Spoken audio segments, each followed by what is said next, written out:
tengokkan ketua nak pergi ke pantai sini saudara tempat wisata alam mangrove ni saudara. Tengok. Tempat mancing pun ada saudara ketua baru nak masuk ni.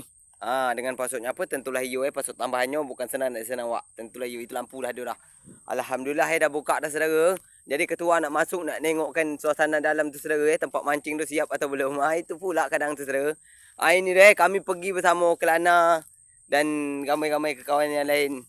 Alhamdulillah saudara Kemarin tu sampai dah tapi belum diresmikan saudara. Ini ketua pergi sudah diresmikan mangrove kat sini saudara.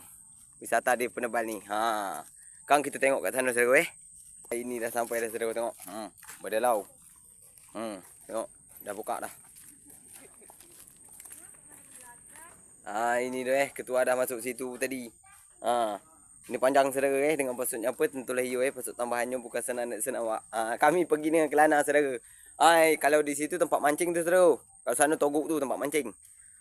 Kalau mikir nak mancing-mancing silakan ke situ. Ini waktu airnya tengah surut ni saudara belum pasang. Ini tak belah panjang tu sampai ujung sana.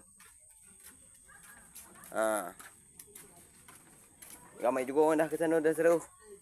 Itu pula kadang tu. Ini dah itu tempat mancing.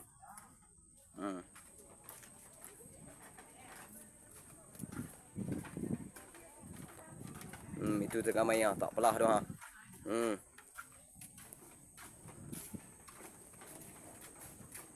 Tengok orang ni dah datang pula dari tengah hari butuh la ilaha illallah Muhammad Rasulullah. Ini tu orang ni. Orang kampung kami wak, orang kampung kami tengok.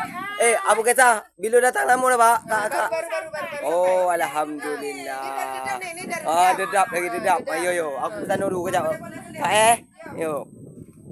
Ini kami nak ke sana ke ujung sekali. Ketua nak nunjukkan yang ke ujung. Kemarin tu ketua situ aja tak ada yang ke ujung ni. Saudara ini sekarang kita pergi ke ujung.